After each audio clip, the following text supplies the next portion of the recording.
Wait, what number is this? Number... 10. No, it's 8. 10. It's not 10. I don't know. I'll have a look. I'll have a look now, okay? It's 10. I told you it was 10. It's not 10, really? It is 10. It is 10. What? It's just that I didn't actually number them all. So, yeah, that's probably my fault.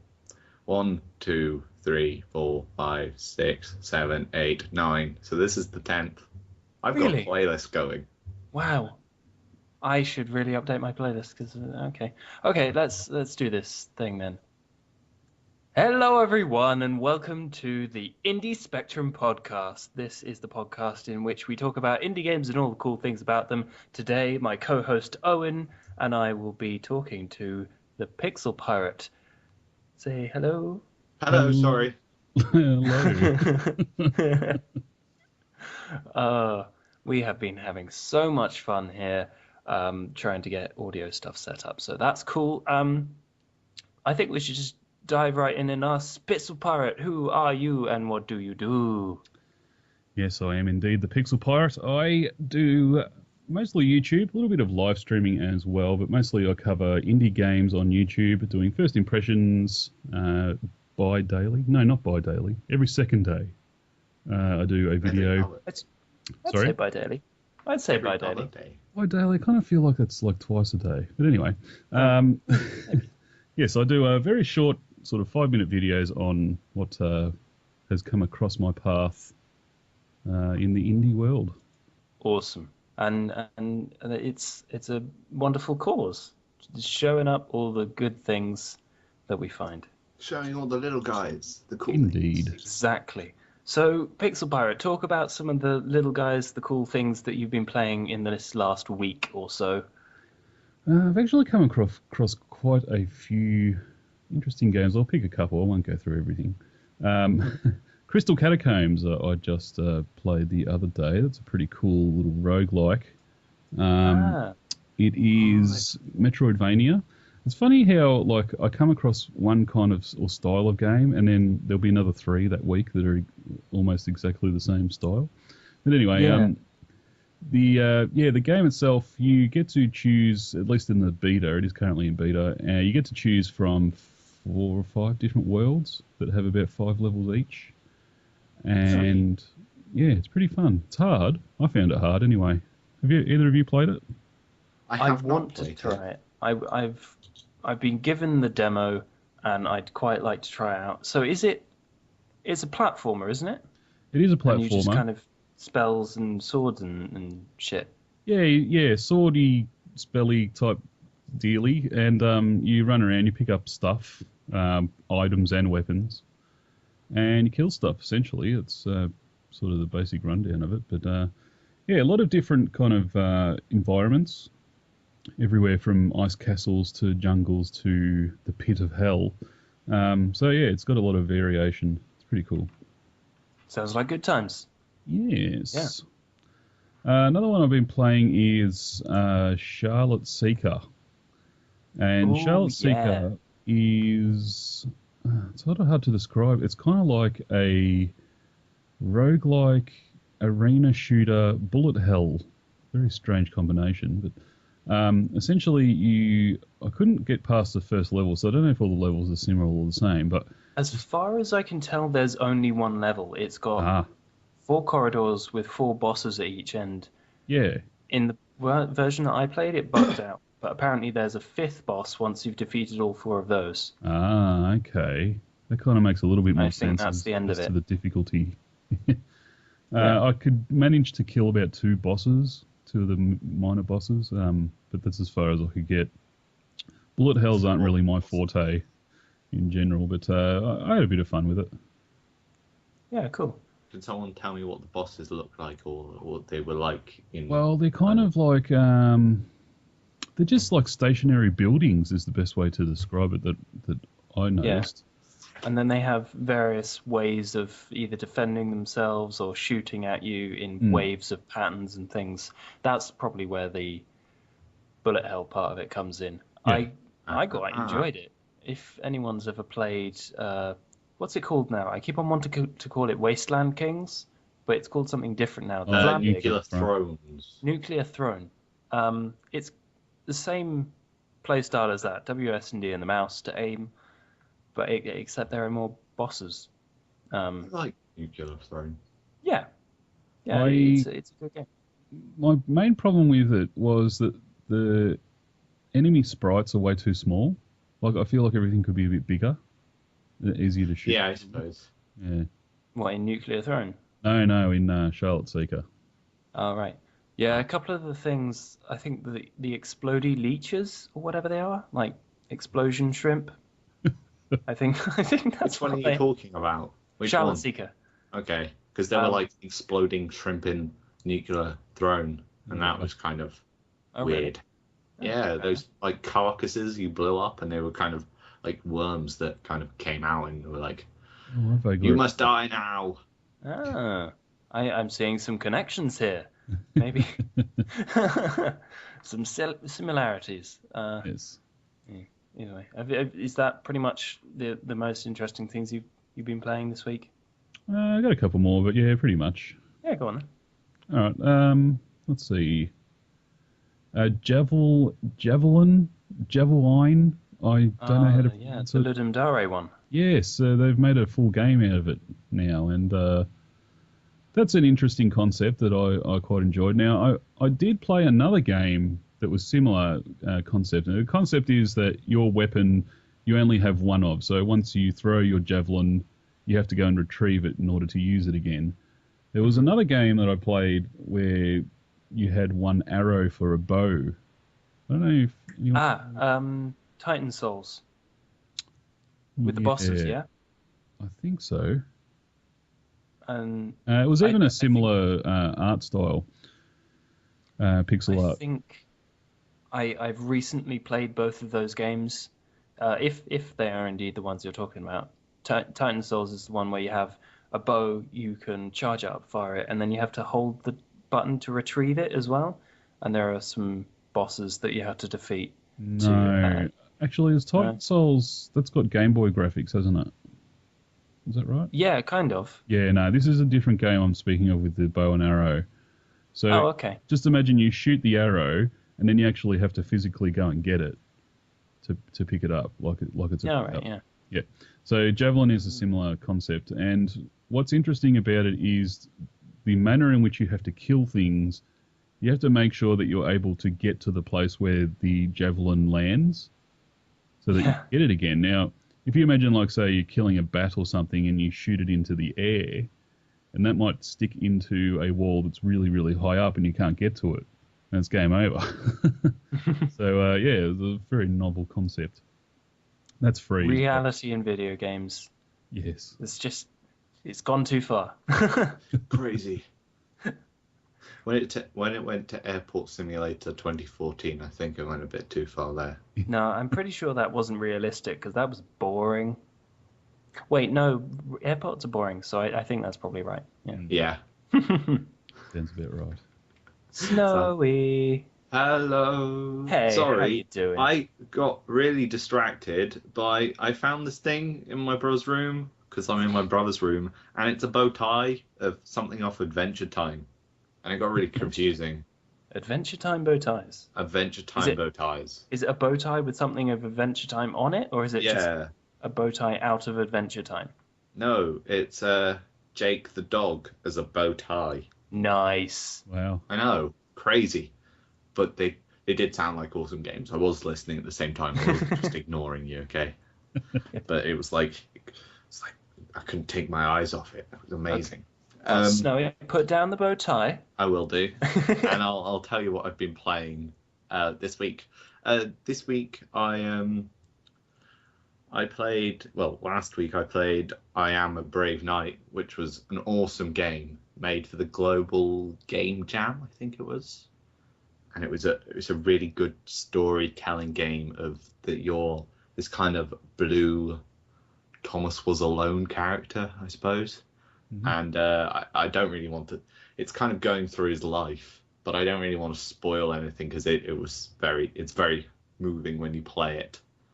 I'm just looking at screenshots of it, and he's got like a toupee or hair. Yeah, he's got hair and like there's some guys with afros and it was like crazy.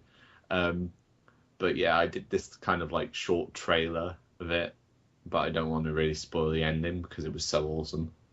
Okay.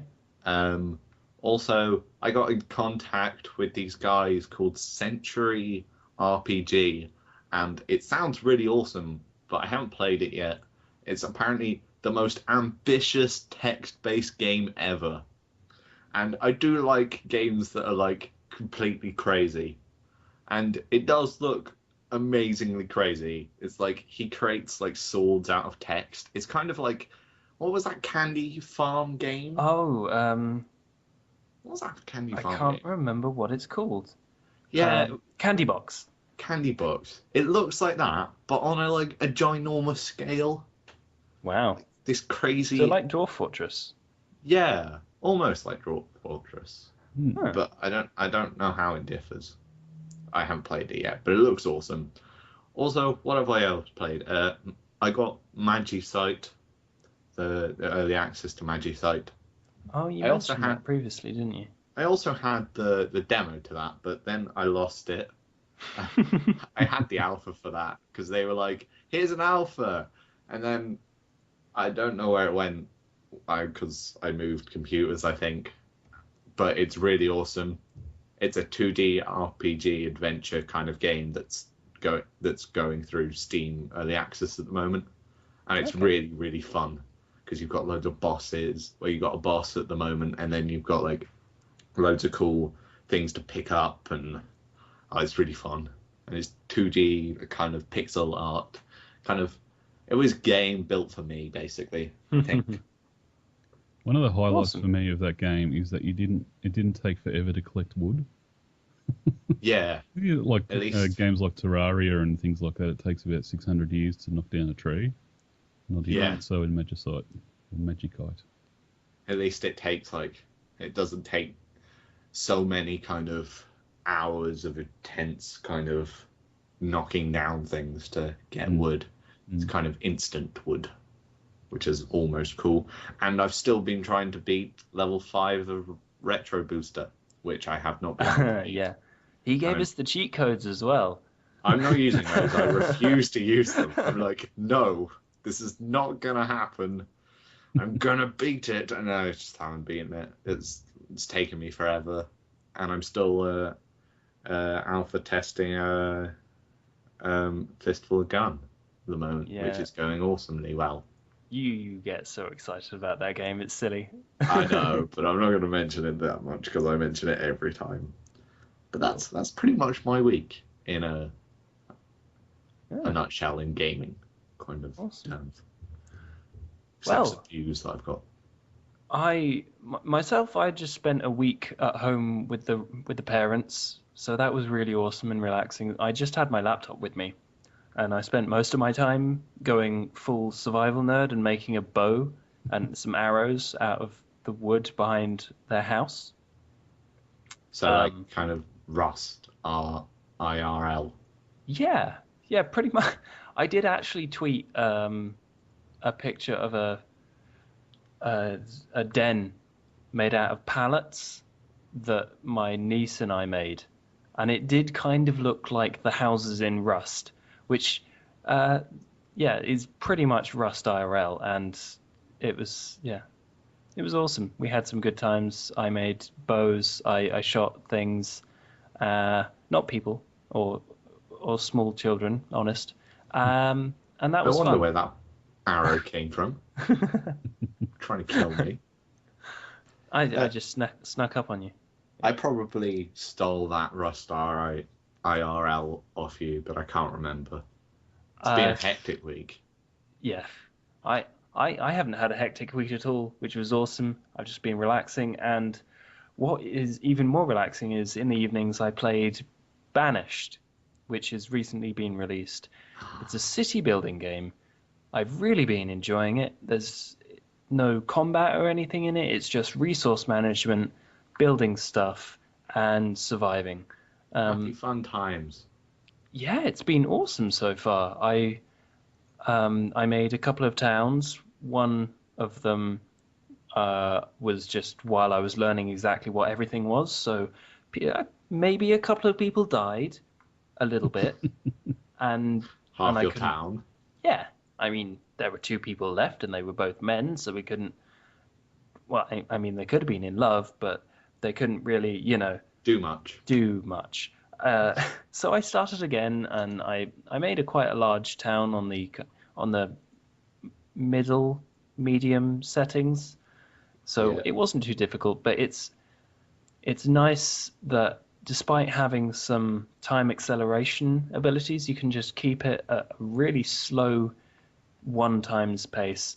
Just watch your guys walk around derpily and and carry resources and build houses and just kind of expand this really pretty looking, I guess, 17th century style houses made out of wood and stone. And collecting resources is just really, really Relaxing. slow and relaxed. It's a nice game. It's The nice. best kind of thing to do. And then everyone yeah. dies in winter. Yeah. Yeah, everyone does die in winter. You just kind of have to make sure you have enough food and firewood to survive the bitter months that where everything. Inevitably, you didn't. Yeah, because the weather is really important in the game. If the temperature goes too low during winter, you'll obviously use more firewood, and then everyone can run out of firewood and freeze to death, or they'll eat lots and starve to death. And obviously, if the snow, if the snow comes too early in the year, it can ruin your crop, and a whole massive field can die off in a matter of minutes, and you have to rush to reclaim as much of it as possible. So having a good stockpile of food is really important. It's a Aside, Darwinian race. pretty much, I think, and it doesn't really have much story to it except for the fact that the people you initially control were banished from a place. They wanted to start their own life, so they took some supplies with them, and you have to build them a town. And yeah, I've been raving about Cool. it for like 5 minutes now. It's a really good game, and I did see you live stream it for a bit oh yeah, last night. been streaming it on hard mode, and yeah, it's hard. People keep on dying in winter, like lots and And lots of. God damn you people dying. and flaming death. Uh, yeah, my first town burnt down. I didn't have any wells or anything, so that was the end of them. Um, Yeah. What were they called? I don't know. I named the town something like Filenka, something I heard about Scandinavian. Falinka. Yeah. Did you kill Falinka? How I could didn't you? kill it. It burned down all of its own volition. Sure. Honest. I was just stupid enough to put all the wooden buildings next to each other, and then the storehouse burned down, which had all our food in it. Okay. Yeah, Okay.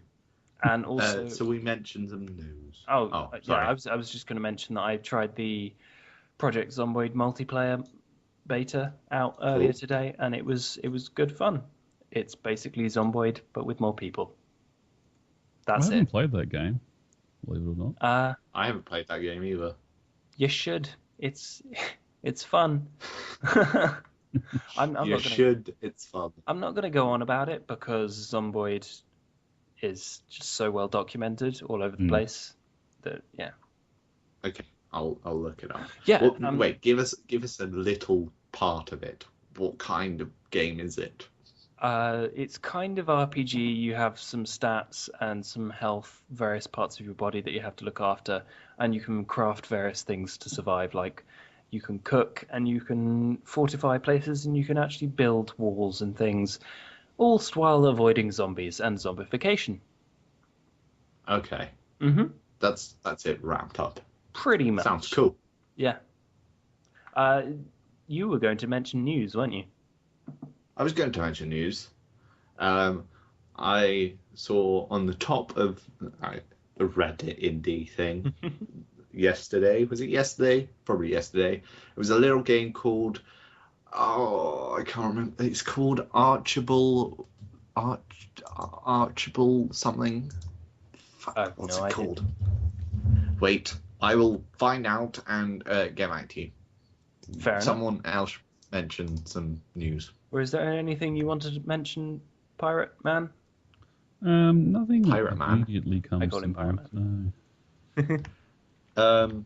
There's that Amnesia Fortnite that's going on with Yeah. Double Fine. I was going to watch, because they're doing documentary, I'm loving it. because I think it's 2-player productions, they're documenting their things.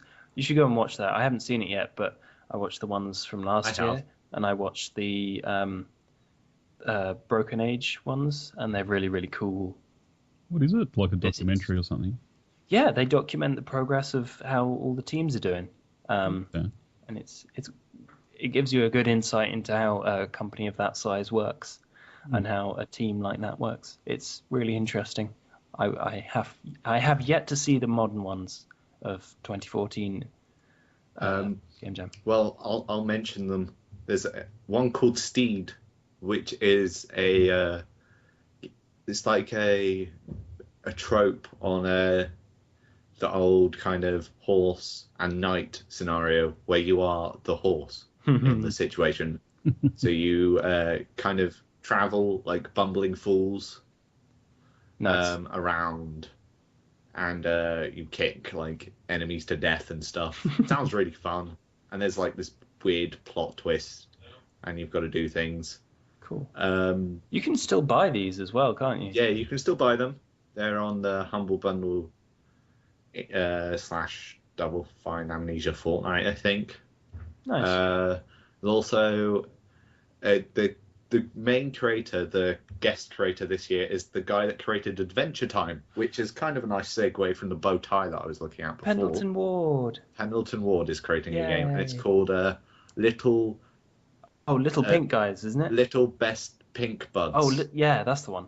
And it He's so sounds really interesting, and I really want to know what it's about, but it's so hard to explain. I saw the pitch video, and it kind of reminded me of like a creepy version of Tamagotchi. Yes.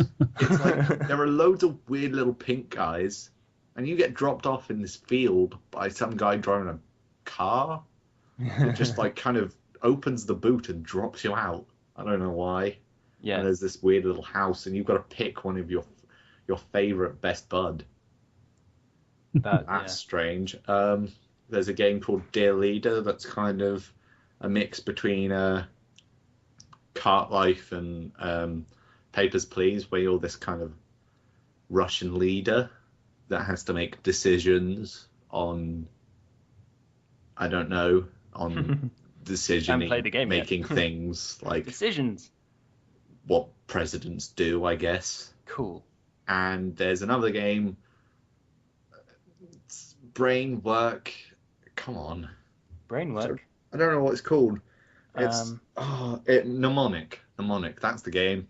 And you are this man that is going through his memories, and you have like certain like sounds and pieces of puzzles that will inevitably make sense in certain places.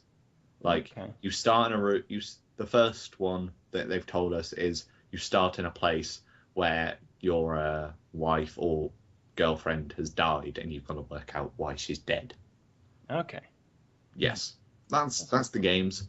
And the game that I was looking for is called Walder's Inferno, and it's created by the Twitter counter name at rGamix. And it looks really cool. It's a dungeon crawler where you're this little man. And what I like about it is the pixel art is really cool, but the kind of sword fighting in it is really smooth. And some like dungeon crawlers seem very slow, and you've got to do a lot of shooting, and because sometimes in like dungeon crawlers, I felt in Binding of Isaac, it did seem kind of slow. Really?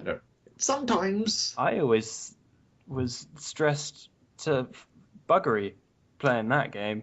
Yeah, this seems a lot faster, and a lot of things are going on, and it's crazy. Yes. I Now I did see this game the other day, and I'm trying to refresh my memory. I'm looking at screenshots of it now, and yeah, the animations are really cool, even though it's yeah, pixel art, yeah, but it's very smooth. Hmm. I really like this game. I have to look that one up then. Yeah, it looks really awesome. Yeah, I was going to talk about a couple of bits of news. First off, the 50 new games are being greenlit on Steam. There are a couple that I'm really happy to see on there, and some that I am very confused as to why they're there. Uh, one of them, what was it called? I I played it a very long time ago. Crunch. It's kind of a platforming thing, Yeah. and it's not quite platforming, but you float around and avoid stuff in the same way that you would one of those hardcore platformers like VVV, that sort of thing. And some of them, yeah, just a whole list of them. I'm not going to go through them because that would So, take ages. But I which are mean, the ones that you don't think deserve to be there? Well, don't I'm deserve to be there. That are I'm not going to be weird. that mean to point them out. But Okay. but I mean, they're not terrible games. They're just not good games. Okay. I was going to ask you guys, what do you think Steam is doing? Just seems like every month they're just shoving out 50 games off of Greenlight, and everyone seems to think that they're like getting rid of the pile so that they can do something different with Greenlight or something. Well, they said that Greenlight was not going to be the solution for much longer, and he was going to get rid of Greenlight eventually. Mm. So it feels right that the people that have already kind of signed on to Greenlight before he said that gets a fighting chance in getting to be put on Steam. Mm. So I feel like, yeah, even though he feels like he's putting 50 more games on, I think it's kind of well deserved that they should get a shot of being on Steam.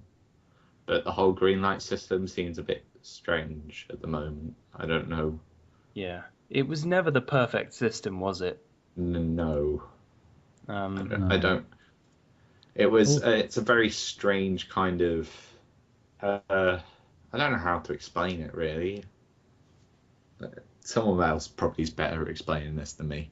I think a lot of the problem. Well, first of all, like Valve seem to sort of put stuff out there and then improve it over time. Like, if you look at Steam itself, when it first came out, it wasn't amazing. Mm.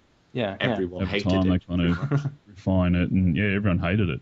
They refine it and refine it and refine it until it's something that is palatable. But I think a lot of the problem with Greenlight is the developers themselves don't know what they want. they're kind of schizophrenic in their in their approach to what they want Greenlight to be. Uh, One half wants every game to be able to be on Steam, which is to me somewhat untenable, and then the other half wants it so that only good games get through. And it's like, well, you kind of have to have that that damming Right. process of people looking at the games to see what does get through if you only want quality. And if yeah, you let everything on there, then Steam won't be Steam anymore. It'll be just yeah. some I crappy agree place. entirely. It'll The be like, best thing. Sorry. I was going to say it'll be like the Apple Store. Like, you're just Yeah. never going to find anything good. Exactly. One of the best things about Steam is that it was a curated store in the first place. Mm. I mean, there was definitely some leeway for publishers that got on there originally, but I don't know. Greenlight, it's weird because there's some real crap that's been let through. Like, what was it? Was Gary's incident Oh that got through on God, Greenlight, day didn't it? one Gary's incident. Not sure. Yeah, I don't want to get into that whole load of rubbish, but Yeah. Yeah, I think you're like yeah, absolutely correct, but at the same time, all the crap seems to go away really quick off I guess, the front page of Steam.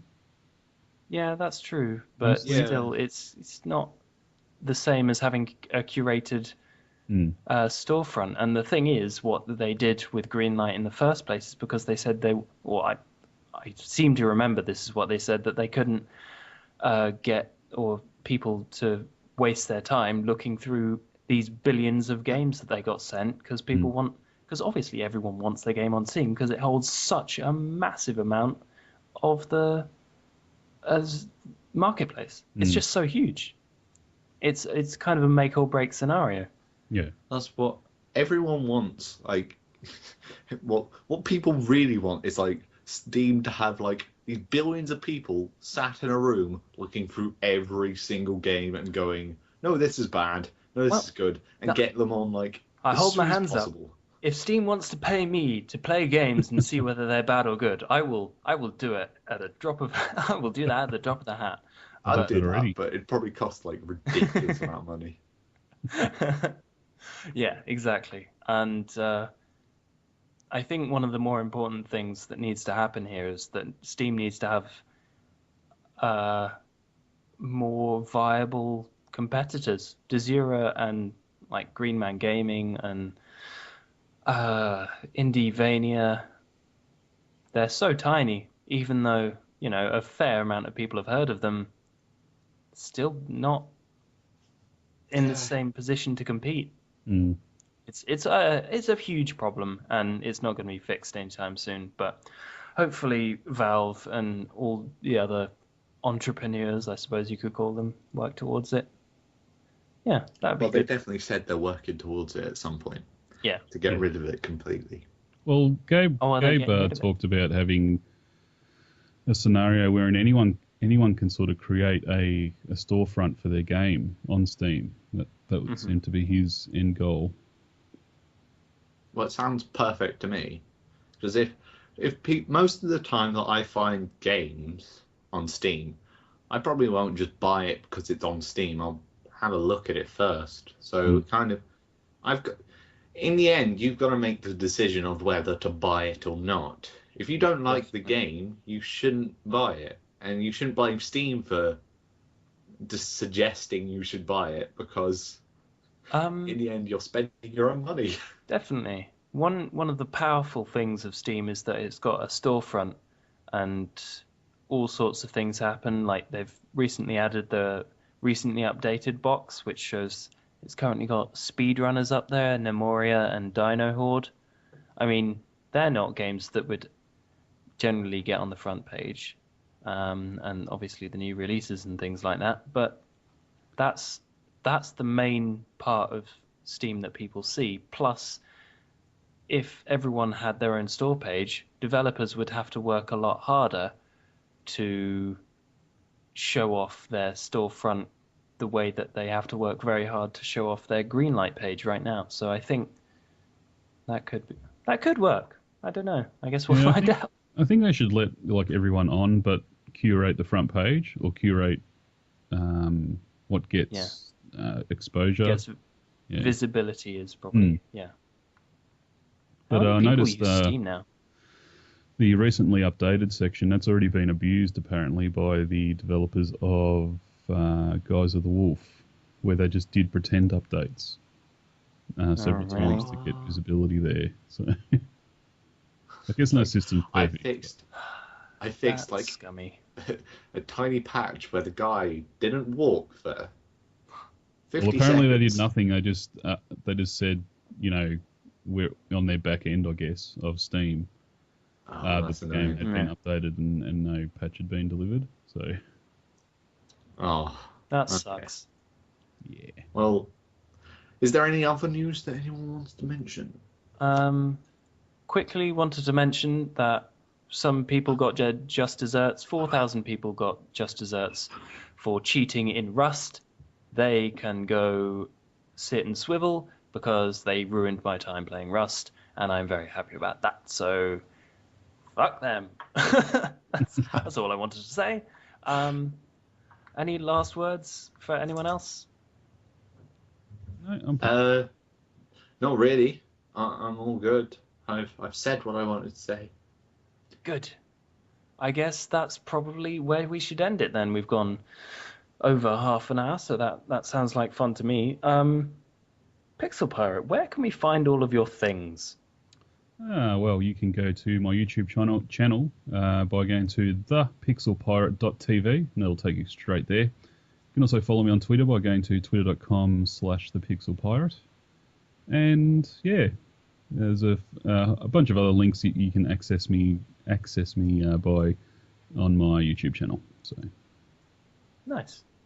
Cool. So I'll put links in the description, and definitely go check his stuff out. It's kind of very quick looks at a variety of games, just all sorts of things, and it's very interesting. He has a very sexy voice as well.